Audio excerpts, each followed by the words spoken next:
Hello, everyone, and welcome to the new World of New Biz session, where today we're going to be focusing on how you can price to win more new business, and also how you can price to be a more profitable agency. So this is going to be a very popular and very lively session.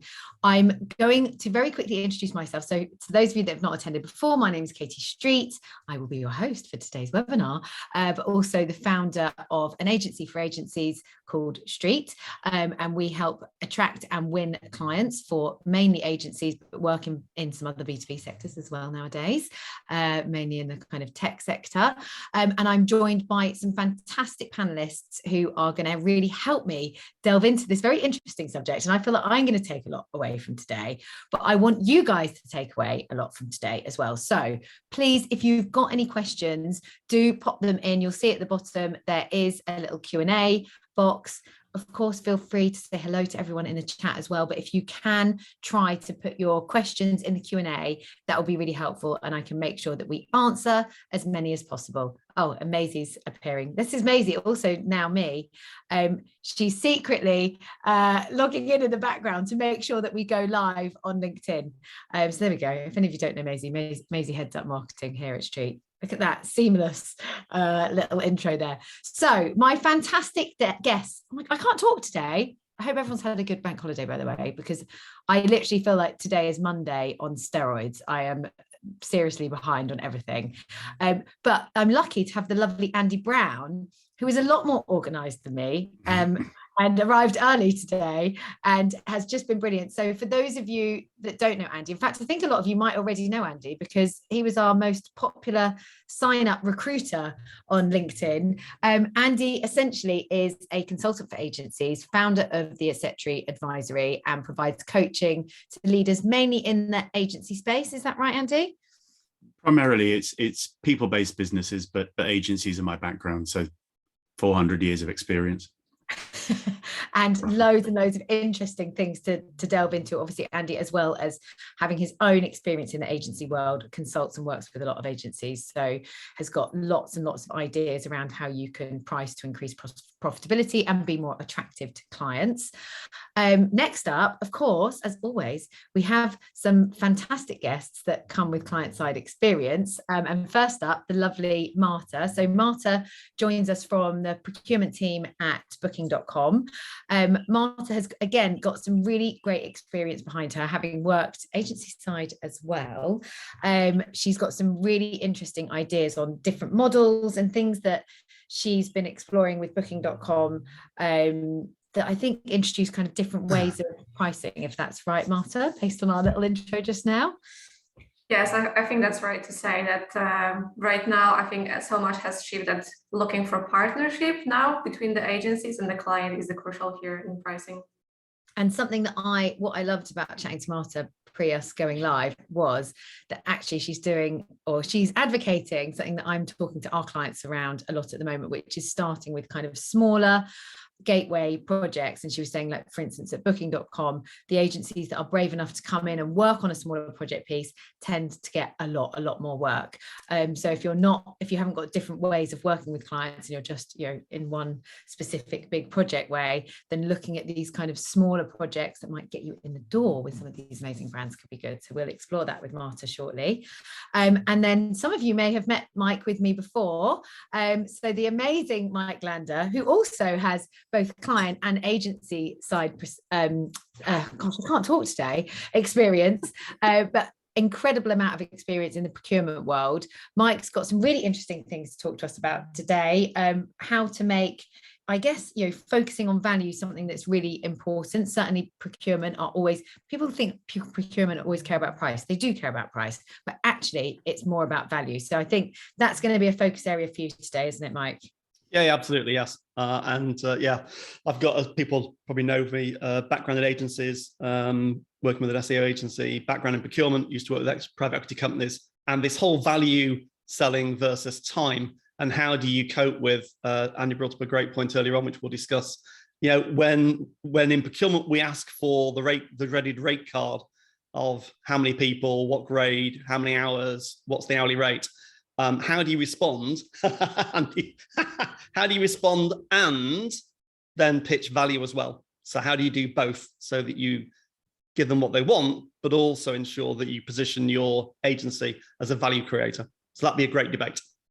I'm really excited for this conversation. I think it's going to be a good one because it's something that I have throughout my career often struggled with. So yeah, I feel like I'm going to learn a lot today.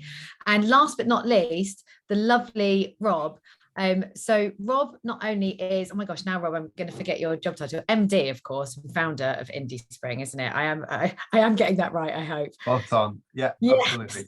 There we go. So Rob, I loved speaking to you because I think your kind of view on pricing is quite different and actually a model that I haven't heard of before. It's probably quite a good way for us to kick off. So hello, Rob. Sure. Could you talk about so we were talking just before we went live, guys, around how you can introduce different pricing models. And I think Rob's got a really good example, and you have to be a bit braver to approach things like this, but of something that's worked really, really well for him and can talk about the value that it's provided and the profits that it's provided for his agency.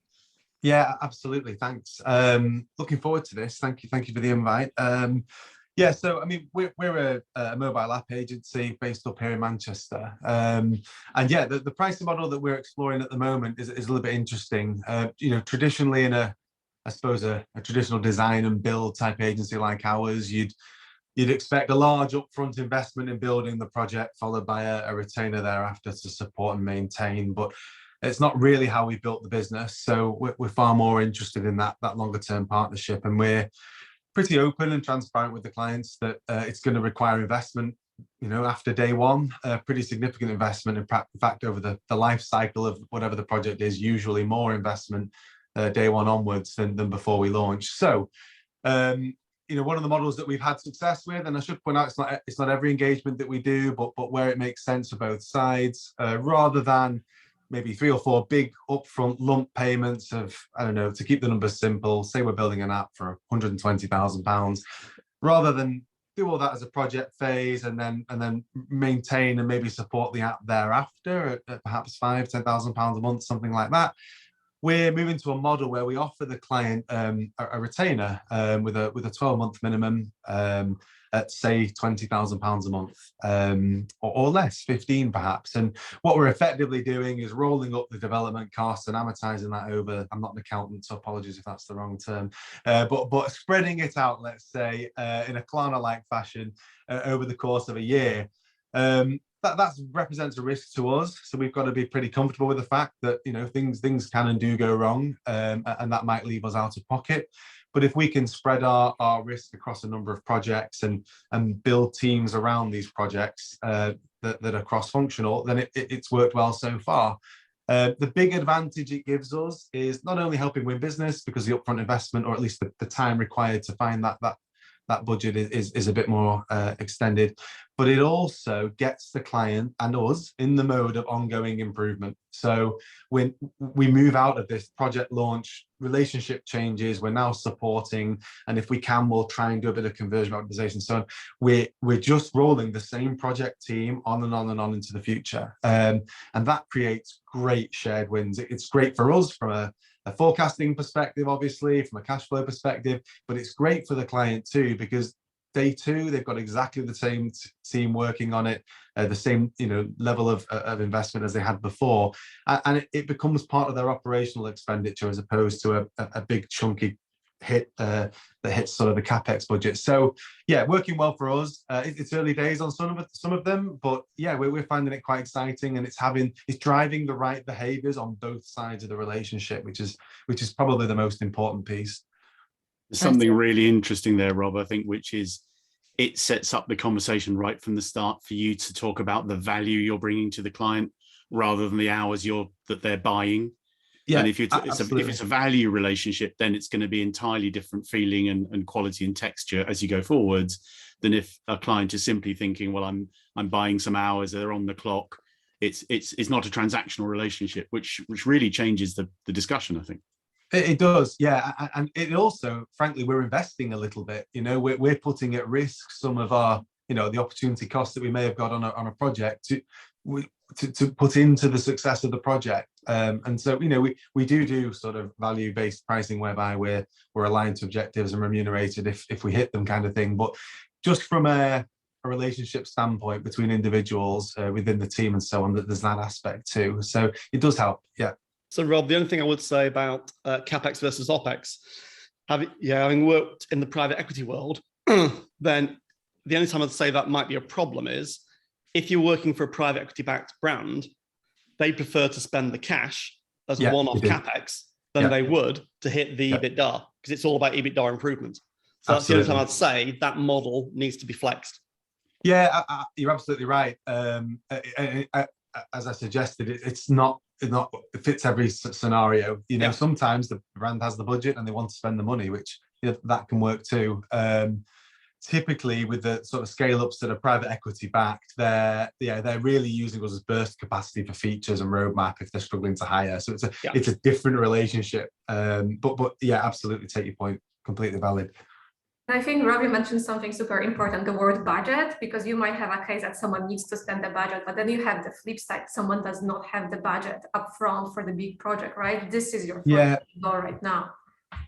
Yeah, absolutely. And the key for us then is to make sure we're talking to the right stakeholder on the client side, because what you don't want to do is you know, say to someone, oh yes, you can have that large expensive app even though you've not got the capital for it now. It needs to be a mutual relationship that says we're just structuring this relationship differently, but it should be fair and equitable to both sides. So yeah, again, if you're having the right conversation with the right stakeholders, i.e. someone who's charged with delivering value to their organization as opposed to managing to budget or delivering to a budget, then the conversations do get a bit easier and it makes more sense. Absolutely.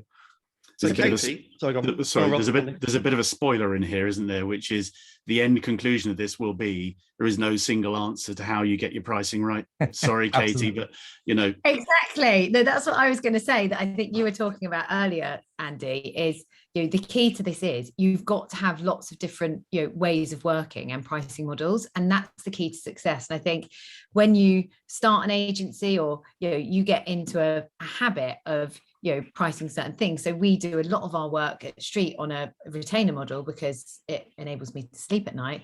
But also it's just how we work, because we're looking at building relationships, it's ongoing attraction and engagement of audiences. You know, a retainer model works because we need to be doing it month in, month out.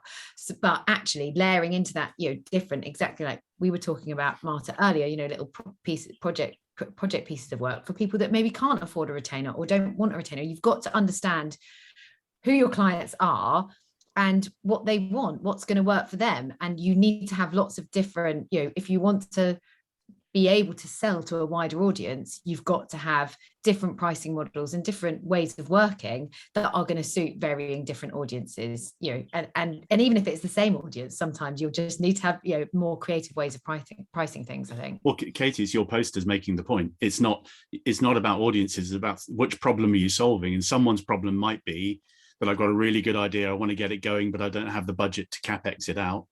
Someone else's problem might be that I've got VCs on my back, they're saying spend the cash and get the return now. And your business model's got to flex around those things principally. So totally. Can I start a bit of a debate? Maybe Marta's probably best to start this off. In my buying role, I mean, this is a Blair Enns thing as well. You know, clients buy outputs, they buy outcomes, or they can buy activities.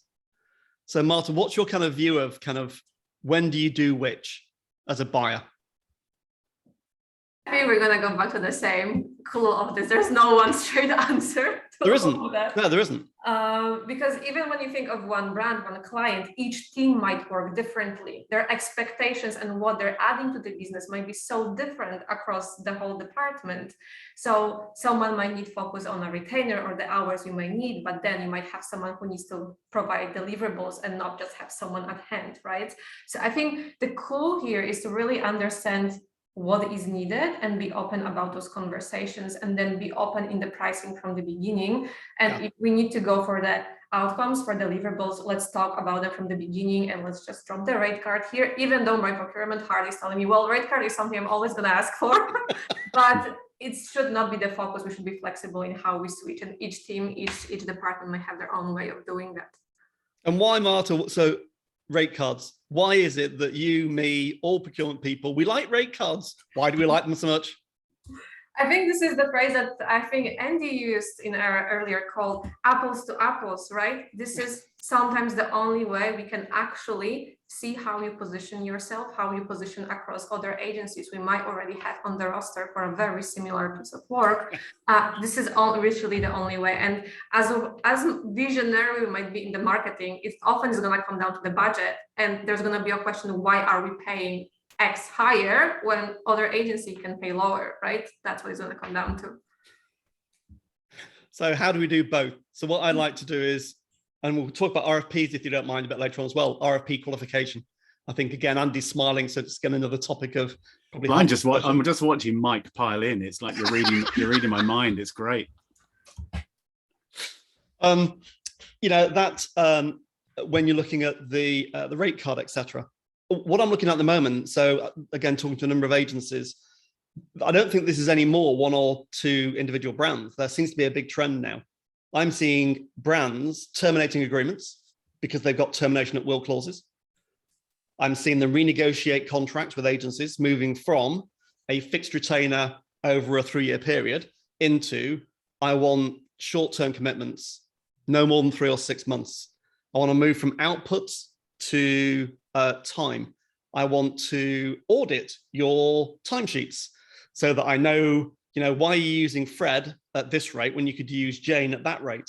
I think there is a market backdrop here, and you know, maybe this discussion about how do we help agencies in this discussion focus on maximizing value for the client whilst also making sure that they're not underwater regarding rate cards, input costs, all that kind of stuff, because it's a real live situation right now. If I can add to that, because we're looking at brands cutting all of those things, but I think sometimes to have those discussions properly, go into the core of this, because those are not happening without the reasons. We've had COVID, the flexibility is now so much more important. It doesn't mean that the brand might want to cut the work with you at all in a long term. It just needs to be structured in shorter periods, right? And sometimes going to the market after 2 or 3 years, which is very often the case, is a result of a policy, which is fair because it also needs to open door to other agencies that might be coming from different backgrounds as well. So instead of sometimes thinking it's like going on knives, just try to understand and work with that core message here that the brand is sending. Yeah, I think that's absolutely key. We're seeing that a lot at the moment, even with our clients. You have to be able to give that flexibility, and I think that goes back to you being a little bit more creative with your pricing models as well, you know, and not just being fixed in. You've got to really think about how you're going to price things that's going to be valuable for you, but also and help you, you know, hopefully be more profitable and win more work, but also, you know, ways that clients are going to want. And I think actually that especially when you're in an RFP process, that really helps you show up in the right way and makes you, you know, more, I guess, desirable to purchase or to work with, because you're showing that flexibility. Now, we have started to have some questions, which it potentially sends us off track slightly, but I want to start getting them in there early, because I know what tends to happen in the last 20 minutes otherwise is I never get through all the questions. So Stuart Dunk, hi, I can see you've also put something in the chat, which I haven't read yet, but your question was for Marta. So from a former marketing procurement professional, to what extent do you see the World Federation of Advertiser-Sized Brands, people like Booking.com, A, genuinely running value-based RFPs, and B, remunerating agencies based on outputs and outcomes, not rate cards? My experience now supporting agencies is that it's rare. Procurement are bonused generally on savings, and agencies are not generally capable or confident at putting these different remuneration models in front of brands and measuring their own value and impact on the brand, consumer, etc. Are there any big wins, hacks, or learnings that you've seen, Marta? And then I think that's really interesting because it is kind of talking about some of the stuff we've already been talking about. But Marta, why don't we start with you, and then everyone else can map in. Easy one, right? Easy question. Yeah, great question, by the way, Stuart. Love it. It's really great, really great. But I think there's a lot to unpack in here. I think it all comes down to understanding really what procurement is and what the role is, because I think what came off from this question is so often savings, but in so many brands, procurement is actually the enablement of work, the matchmaker between the agency and the brand. So yes, there are, of course, savings targets to be achieved very often, but how savings are measured, now that's the question, and that should be often asked, because it might be not always Absolutely. what you think it is by cutting the rate card. It might be by delivering more value, by allowing for the campaigns to have a bigger reach. There is just so many more ways that procurement is looking at that rather than just purely looking at the rate card. So I think it's going to all come down again to understanding what actually the brief is about. What's the depth here? Because procurement will have a way to look around that. Totally. Anyone else got anything to add to that? My top tip would be to learn to ask shorter questions, by the way. I think you're going to get more traction. Just joking. It's a long it is a long question, but a clever it's a question. good question. It is a clever question. And I forget who said it, but I think it was a procurement person, and they said, we're a team, not a family.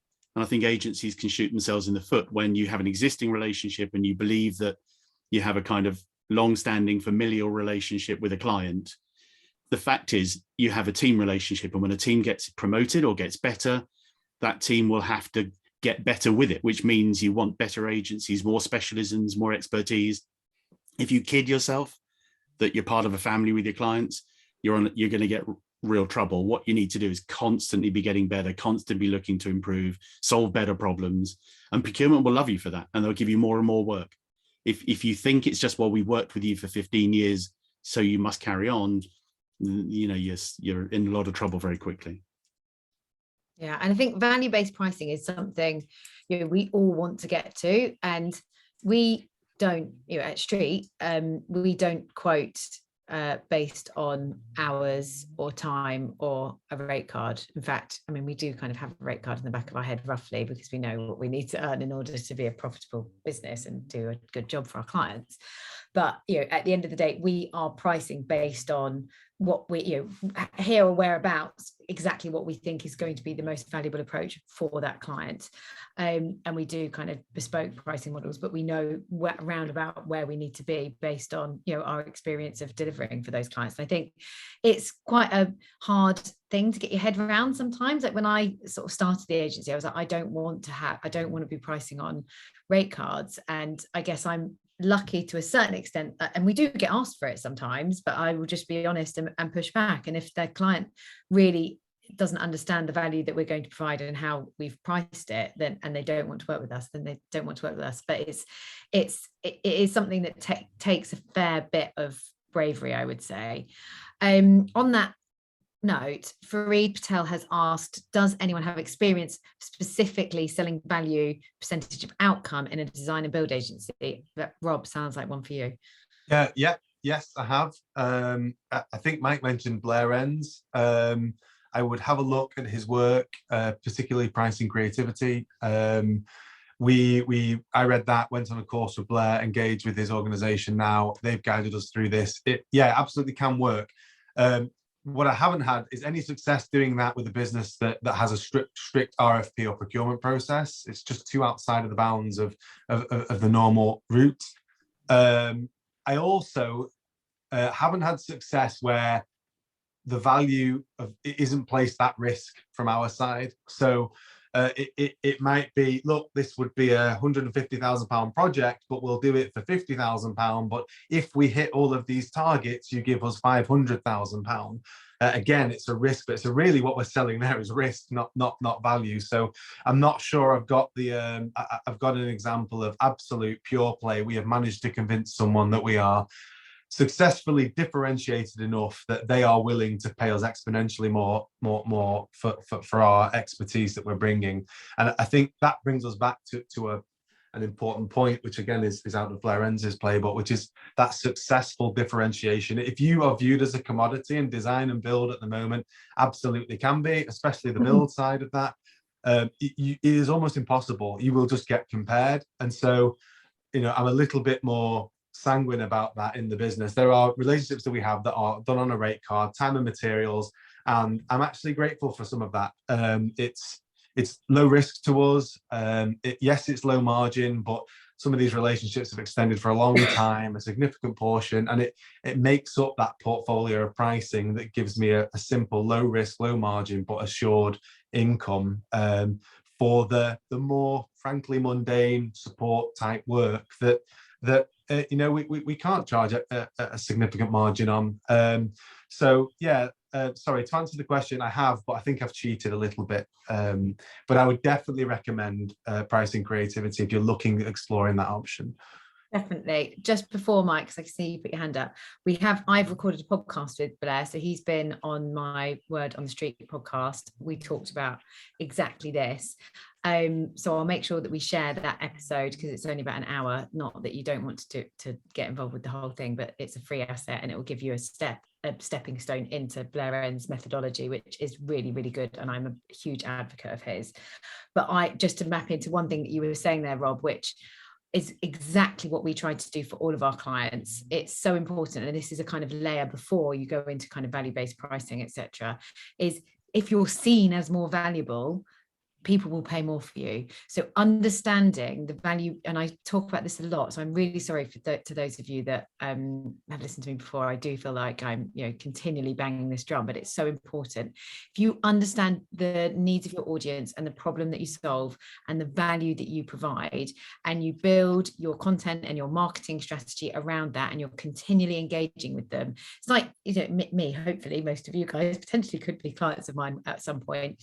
I've been providing helpful information. I've been talking about what we do. I'm an expert in my field. I'm all focused around agency marketing. So I've got a niche. I can differentiate myself because we take a much more marketing-based approach rather than the kind of traditional cold calling, lead gen approach that a lot of the other new biz consultancies out there potentially lean on. So we've done something different. We position ourselves in the market. I show up all the time in the podcast and the webinar. So naturally, when I'm hopefully pitching against my partners, I can pitch at a slightly higher price, because I know that what we do works brilliantly and it's more valuable. But my audience and prospective buyers already have understood why I'm different and engage with me over a period of time. So potentially they're up for paying more because they see me as an expert. It was explained really well to me by, I can't remember who it was, someone that came on the podcast. Now I can't remember them, and Maisie, you'll have to help me remember, and we'll send it out in the notes. But he basically said, if you had, maybe it was on the webinar, can't remember. Anyway, if you had a plumber come to your house and you lived in a lovely, Georgian listed building, whatever it might be, and your toilet had broken, and you had two plumbers turn up. One was like, yes, I'm a plumber, I can fix this for you, no problem. And then the other one was like, yes, I'm a plumber, but I honestly, I always work with listed buildings. I absolutely love this area of expertise. I've done a really similar house to yours a month ago. You would pay more to the plumber that is experienced and that has told you that he is an expert in your area, and you would potentially pay less to the one that isn't. So it's really worth thinking about how you position yourself, because if you position yourself correctly, naturally already you're going to be able to price yourself higher. So yeah, little add in there. Sorry, back to you, Mike. It's fine.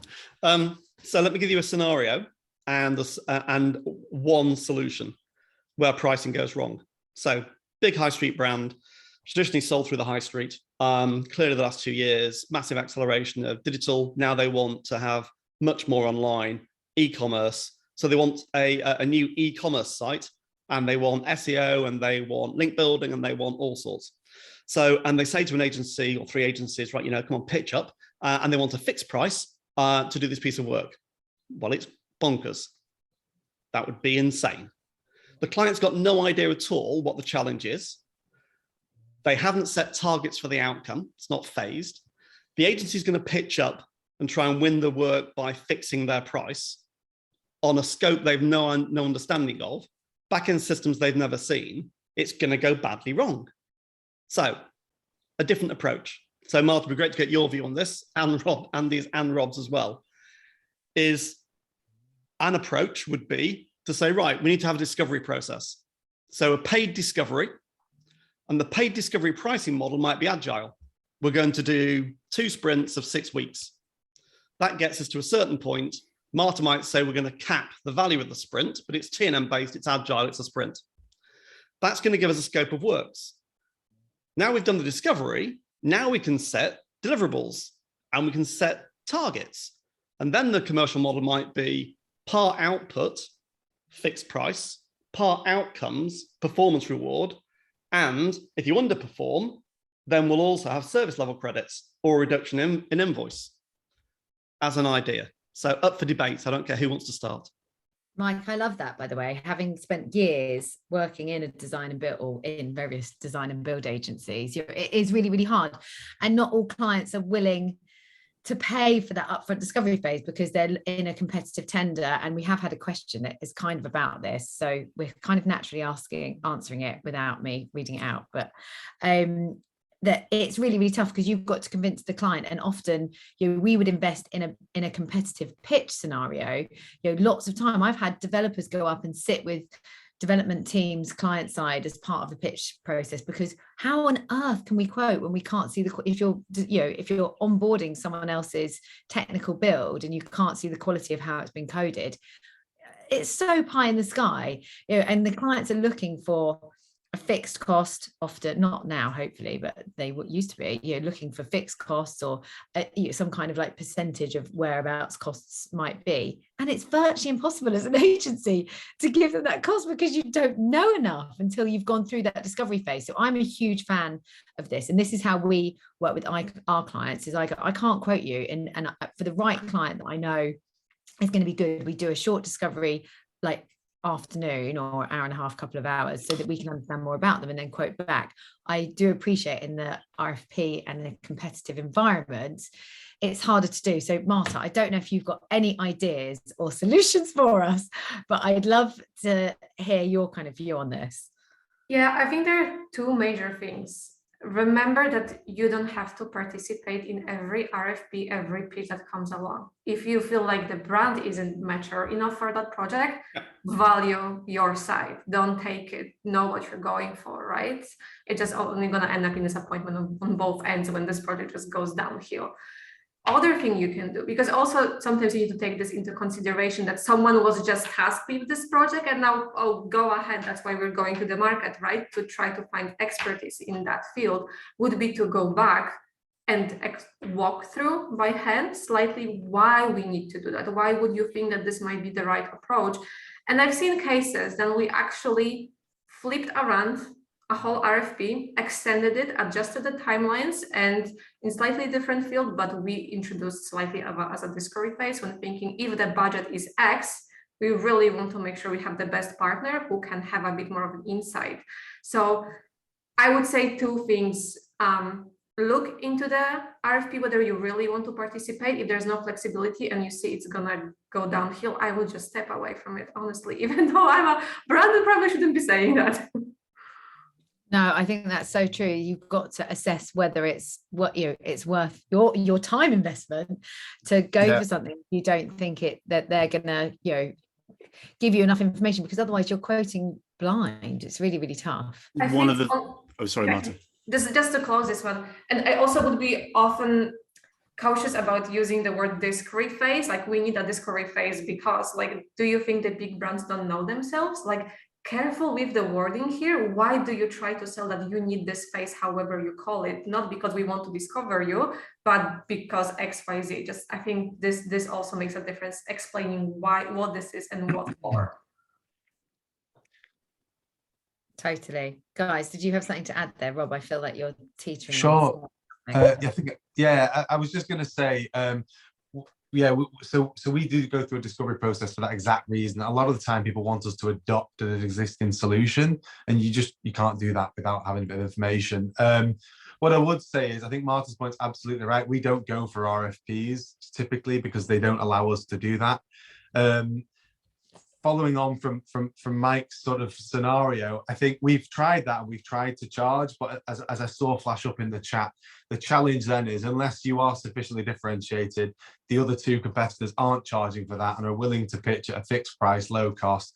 I've had a phone call that says, sounded great, but actually I've got a cost from these guys while you're still trying to sell me a £5 workshop, which is probably a reflection of my sales technique rather than the idea and principle. But I will say we have been through one tender, kicking and screaming, and they were convinced that they required a mobile app, and we were telling them from the beginning, you've misdiagnosed this. The challenge that you have does not need a mobile app. It needs something different. And we sort of played the game of going through the RFP, but even in the presentations, we were saying, this isn't the right way to go about this. You need to give us time and space to properly diagnose your problem and come up with a solution. That's why you're paying us what you're paying us. And we won it, actually. It's the only one we've ever gone for. We won it. So I think I'm just going to stop there with tenders and just take a 100% win rate. But so it is possible, but I think the advice of just pick which ones you go for is strong. And we're lucky in that this value of work that we win, we can give away that diagnostic at that early stage. Because most of our relationships are ongoing, we only need to win 2, 3, maybe 4 new projects a year. So we can invest a bit of time in the sale, but I realize that's not possible for everyone. And it's really difficult when others either don't do that or don't charge for it. So there are a couple of things that we've, oh, sorry, Katie, but there's a couple of things we've done recently I've done recently with clients, is to charge for the strategy phase. So a discovery is definitely not, but clients quite often, the code is, we want to understand how to do this better, not that the clients will often bring you an answer. It's quite often better to go back and say, is this the question? Because that might not be the answer. You should be asking a different question, not giving us that answer. And to do that is to charge for that phase, but then to discount it back in after. Yes. If you in the business discount, and most clients are perfectly happy with that, which actually brings me to the point, which is the design and build question we started this around. I think the problem might be in the question, because I seem I'm going at the question as I'm really not. I love the questions, but if you think of yourself as a design and build business, you're thinking of yourself as one solution. And I think the point is there's 2 solutions in what you've just described there already. There's design and there's build. And design and build are looked at very differently on the spectrum. The sort of do for me, help me think, and think for me scale. Build is right down there on the do for me. It's all about price. But the design or the strategy or the thinking, that's up there and help me think and think for me. It's really valuable. So if you think about your service prop as design and build, you're selling a kind of homogenized service, and it's very difficult to get to charge for value. If you think about where you really put the value into the process, that's in the strategic thinking, into the creativity. Classic one, people go account management, and we want to charge for that. No one's going to pay for account management, but everyone's going to pay for project management.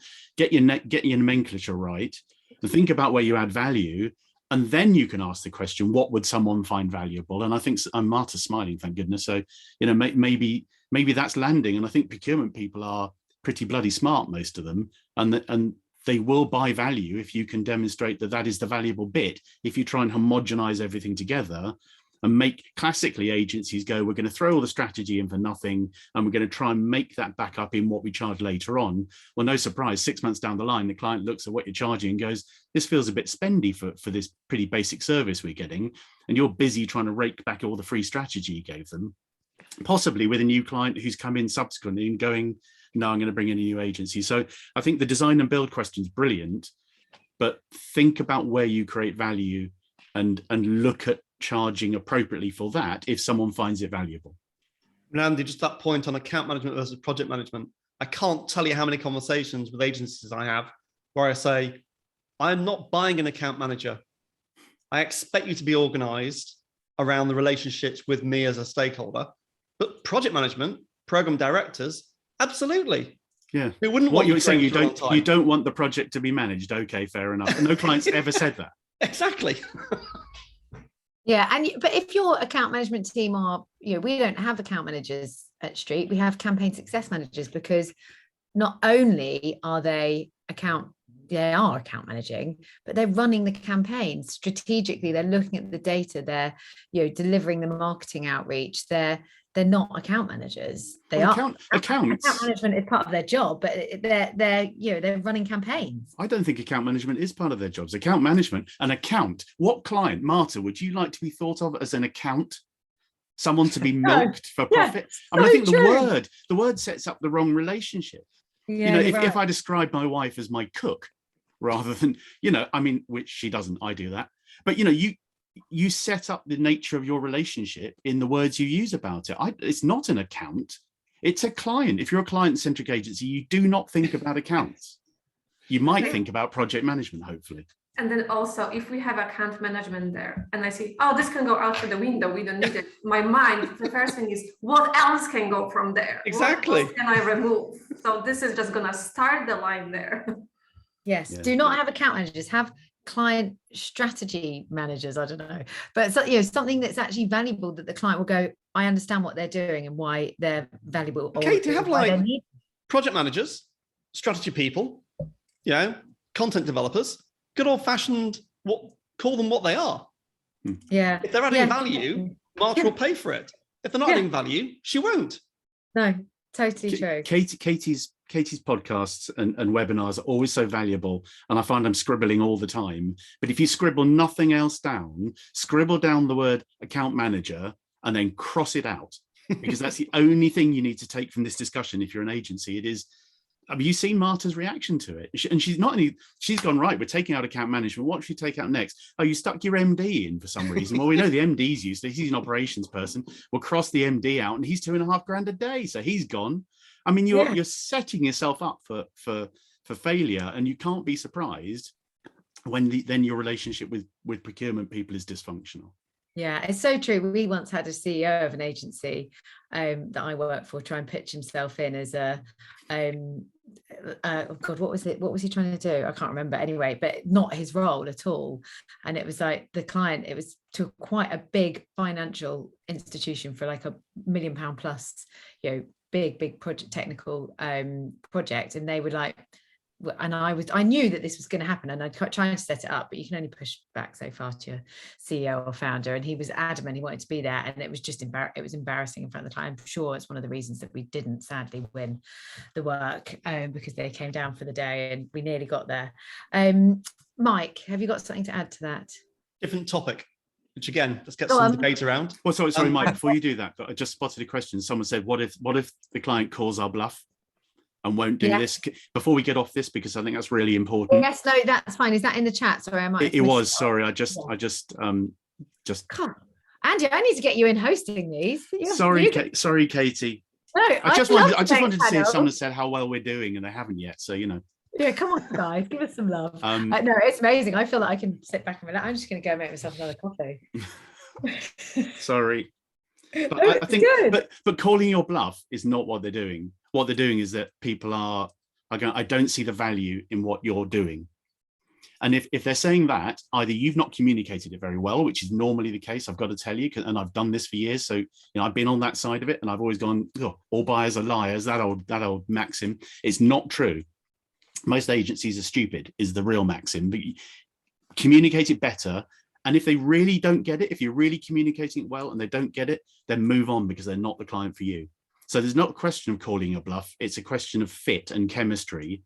And it's a relationship. And if it's not working. Yeah, exactly. You need to get out. One more question, which has been submitted on this subject in the Q&A, which I feel that we should get to before we move on to the next one, Mike, which I'm going to let you kick off, is when pricing on value, can you give advice on how to respond to the client's questions, but how many hours do I get for that? I've got a very quick answer, because I do sometimes get asked this, because like I say, we do try and pitch in on value-based pricing and commission and other things based on our success. And I'll often, I guess, kind of go back with this is roundabout where it is. Some months and weeks, we do what we need to do to achieve the outcomes that we need to achieve for you. I know roughly what that is because I do this for lots of clients. So that's how we base our pricing. Some months or weeks or days, we might need to overinvest because the content might not be cutting it, or something might have happened, or we're not getting the engagement we want. So sometimes we will be massively over delivering for you. We'll never be under delivering, because we're outcomes based. So all of our pricing is based around the outcomes. If we're delivering your outcomes, you're going to be happy.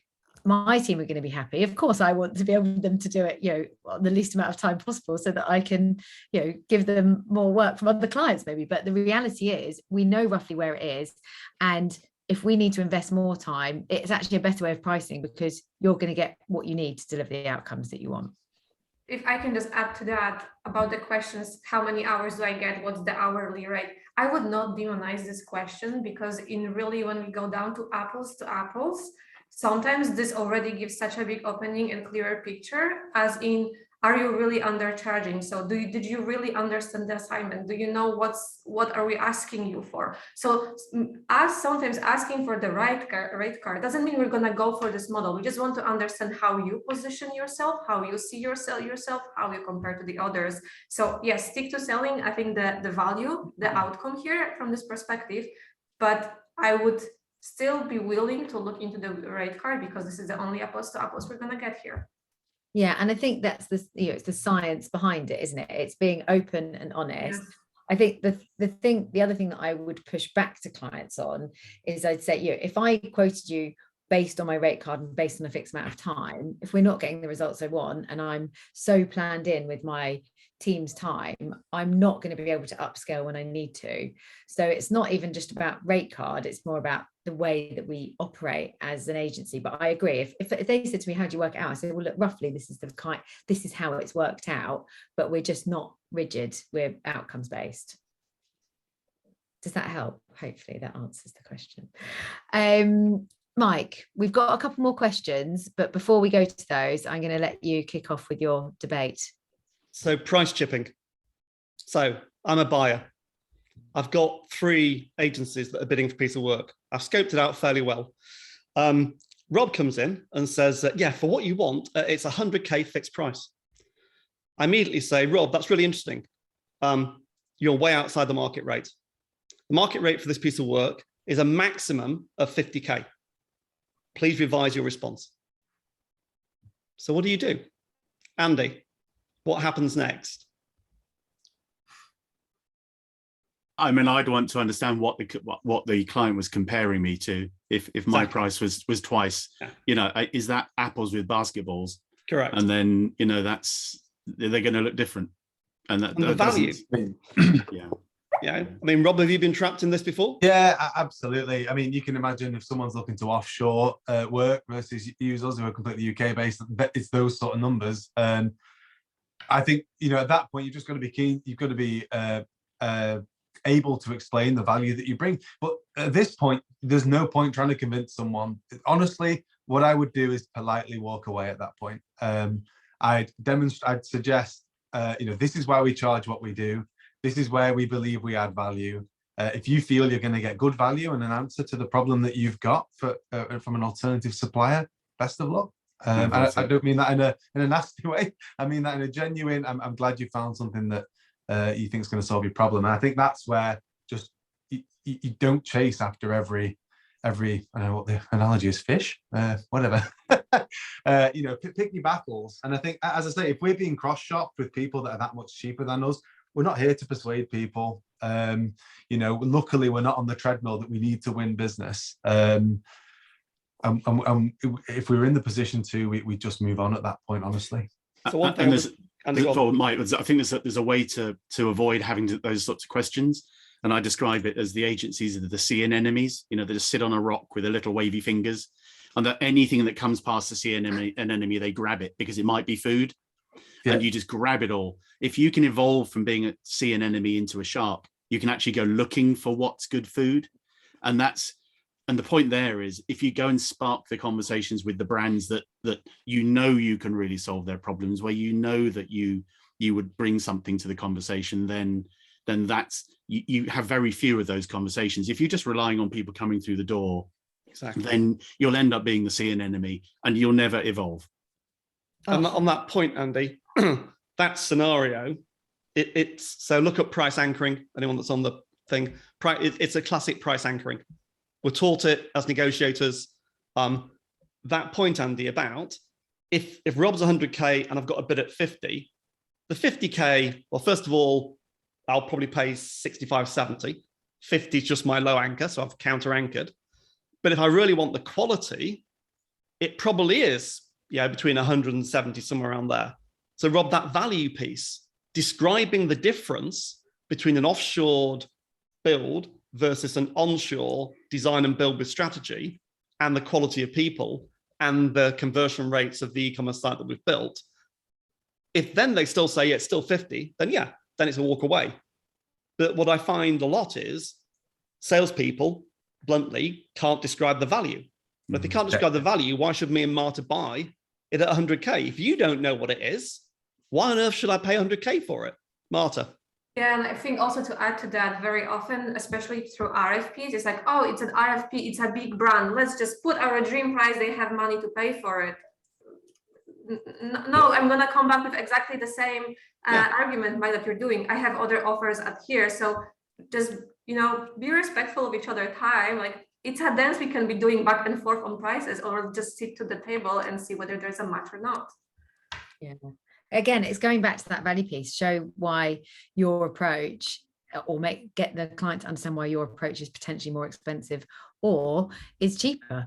I've won and lost things for both reasons. Sometimes because we were too cheap, sometimes because more often than not because we were too expensive. But we weren't maybe the right fit for that client. I think it goes back to what Rob and Andy were saying, is you've got to qualify in on the right opportunities that that they understand value, and that a lot of that is around asking the right questions up front to understand what the client's priorities are, how they work, how they want to work, what's important to them, and making sure that you've got into the right stakeholders. We don't decide value, do we? As agencies, we don't decide. Value is dictated by the buyer. You can put your house on the market for any price you like, but the market will decide what its value is. So you don't decide what's valuable.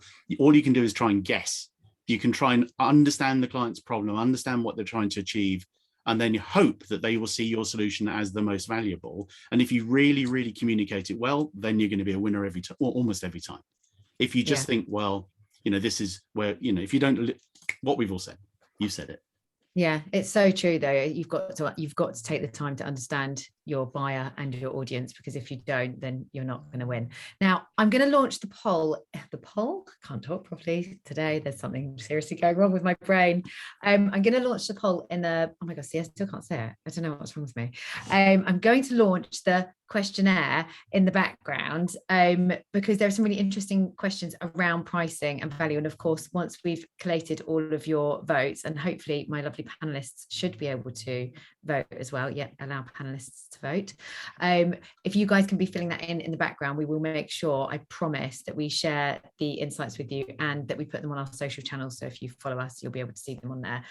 But a really important question, which actually one of the poll questions kind of refers to at the end, is Martin Sorrell mentioned recently brands are going to experience a COVID hangover for a significant amount of years. In your experience, is this something that's largely impacting buying decisions, or are there other current macro issues that are playing a part? I mean, I would say, even just watching the news currently, and there's so many things at play at the moment.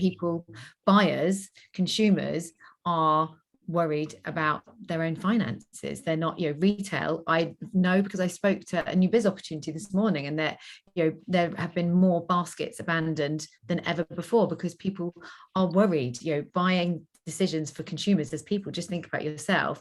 We are worried. We don't know what's going to happen. So yes, it's COVID, but it's just, which is a kind of overhang from COVID, but it's overhang from everything that's going on in Russia and the impact that that's having across the world on petrol costs, which then impact how much it costs to import stuff and move things around the country. So I think there is something bigger at play, and every agency needs to be aware of that right now and aware of how that impacts clients.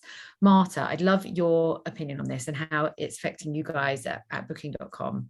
Yeah, I think it's the COVID hangover. It's an interesting one because for some brands, actually, COVID was a boost, right? In some sectors. So you will see brands that have amazing growth. You have brands that are gonna be maybe having hiccups, but you might also have brands that just took this time to reassess what they want, and once things open, they go full on. So I think really the key here is to understand what the brand or how it is positioned and what they're looking for. Because I would be cautious with this COVID hangover, because some might take it as an opportunity to grow actually, but then understand that they require more flexibility to scale down if things change again. That's why we're looking at 3, 6, 9 months contracts. That's why we're moving to campaigns versus retainer. This is a different reality. Just try to understand the other side here, and then you can grow together. Totally. It's that flexible. It maps back, Marta, really nicely to what you said at the beginning. It's about having flexibility and different models, I think, that you can take out to the market to help them in the right way and in a way that isn't going to be scary for them to purchase, and it's going to enable you. Sometimes, for me, a big change has been doing more smaller project pieces of work that make it easier for people to start working with us. We can show how brilliant we are, and then hopefully they want to move on to working with us more, which inherently happens, which is exactly what you said, Marta, at the beginning. Before we say goodbye to you all, look, I've almost finished on time today. Amazing. Thank you all for joining. I have to say it because, of course, hopefully you've enjoyed today's webinar. Of course, if you did like today's content, you can get access to this and lots more really insightful, helpful content on Tamba, which is www.tanba.io, the Agency New Business Academy. There's loads of insights, shorter clips, webinar recordings like today's, plus templates, some great courses from fantastic people like Mike Lander, and templates and all sorts of content assets. So if you like today's content, I know you'll love Tamba, do go check it out. But I just wanted to wrap up with some closing comments from my fantastic panelists today. Key takeaway from all of you would be really, really good. Rob, Rob, I'm going to come to you because we came last to you. I was like, Rob? Okay. Yes, no? Yeah, suits Rob, me. we're going to start with you. Key personal takeaway would be start with something small. I think that's fantastic. Advice that I'd offer to everyone: have a matrix. Like, none of these solutions are the silver bullet. As I say, we use time and materials, we price on outputs, we value price, we put stuff at risk, we do a mixture of everything. That would be my overall tip. Love that. Brilliant. Mike, let's come to you next. Really focus on understanding value, not the trite understanding of value, but really understand for a client, even like the economic model. What does economically value mean to the client? Then link it to your pricing and make sure there's more than 5x. Love that. Yeah, I'm all about that one. Ask questions to really understand what they value. It's so important. Marta? Well, both Rob and Mike just stole mine, and maybe I'm gonna flip it on the other side and focus on procurement. Don't think of procurement as your enemy. There's lots of great insight that can give you to the business and understanding how decisions are made. Just try to understand. Yes. And do you know what? That is so true, because I think leading new business, sometimes you do get a bit scared of procurement and think it's all about money, but some of the best people that I've interviewed on the podcast, they have the most insights and they really care, and they do want to pick the best partner, not just the cheapest partner. So yeah, take time to build relationships and understand what's important to them. I think is a super valuable takeaway. Thank you, Marta. And last but not least, the lovely Andy. Well, one thing that occurs to me really quickly is, next time you're involved in any new business, ask the business how they've been impacted by COVID and how that's affecting their decision making. What a really good insight to come from this. I bet most people are not asking Marta that when she's putting RFIs out. The other thing I'd love to talk about, but we didn't get time, would be productization. Because if you productize, you can put the price on your package. Yeah. And that means how do you unpack a package, so, but have a think about productization. It's definitely something that's working really well with the clients I'm working with. So it's ponder on it. Andy, maybe that's something that we could talk about on the podcast as a separate, follow-up episode, or even something that we could host a workshop around in Tamba, where we can get some more of you on camera. Guys, thank you so much. That was a really insightful webinar. I can see lots of lovely comments from all of you, so I really hope you all enjoyed it. And thank you for giving up your time on what I'm sure is a very oh my God, not boring. I can't talk today. Busy morning. That was boring. It was from busy morning, definitely not boring. Busy morning turned into boring. A very busy morning, which I'm sure you all have. So thank you all for giving up your time. I hope we've given you some really insightful and helpful ways to attract and win more new business using pricing. And I wish you all a very fantastic week and a successful week from a new business point of view. Thanks, everyone. Lovely to meet you. Bye, guys.